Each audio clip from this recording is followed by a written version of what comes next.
Why are you so crazy busy? This is Deconstructing Life with Dan for more happiness, joy, and health, money, success, and wealth. So why are we so crazy busy today more than ever? I hear it all the time. I talk with people of all kinds, but mostly business owners and entrepreneurs and parents, and they are crazy busy. And so am I. So why am I so crazy busy? Well, let me tell you, it has to do with our time, how we use our time. And the way we use our time is not because of what we are doing only. It's actually more to do with what we learned. And it actually has a name to it. It's called mental blindness disease. We have a blindness disease. And I'll give you a perfect example. When I was growing up, I didn't have parents who would get me to hockey games on time or to school events on time. We would be late almost all of the time.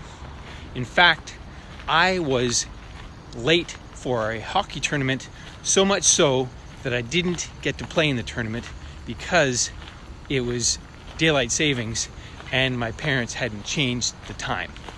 So this mental blindness disease that I'm referring to is because of the things that I learned from my parents. I am blind because I'm repeating the habits and patterns and emotions that my parents taught me. So I learned to be late. I learned to leave things to the last minute. I learned that it was okay to be late. And that is not going to help me stop from being crazy busy. So the reason why we are crazy busy is not because of our issues, our actions. It's because we learned ways of doing things when we were young, and we didn't have the ability to filter or say no to this information. We are mentally blind today.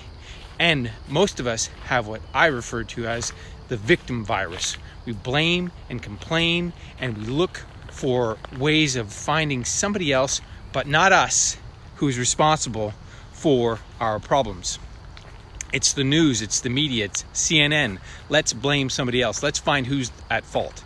So, the lesson for today is, how do you recognize your blindness? How do you recognize your habits, your patterns? Look for ways to recognize that. Look for little samples, little examples, little experiences where you notice you are repeating patterns that you learned from your parents. You're repeating habits that you learned from your parents that are not yours. And then you can shut this off or start shutting it down and change your habits and stop saying you're crazy busy, because that's a problem, and it's a big problem today. All right, so this has been Deconstructing Life with Dan. Start becoming more aware of your habits. And as always, thanks for watching.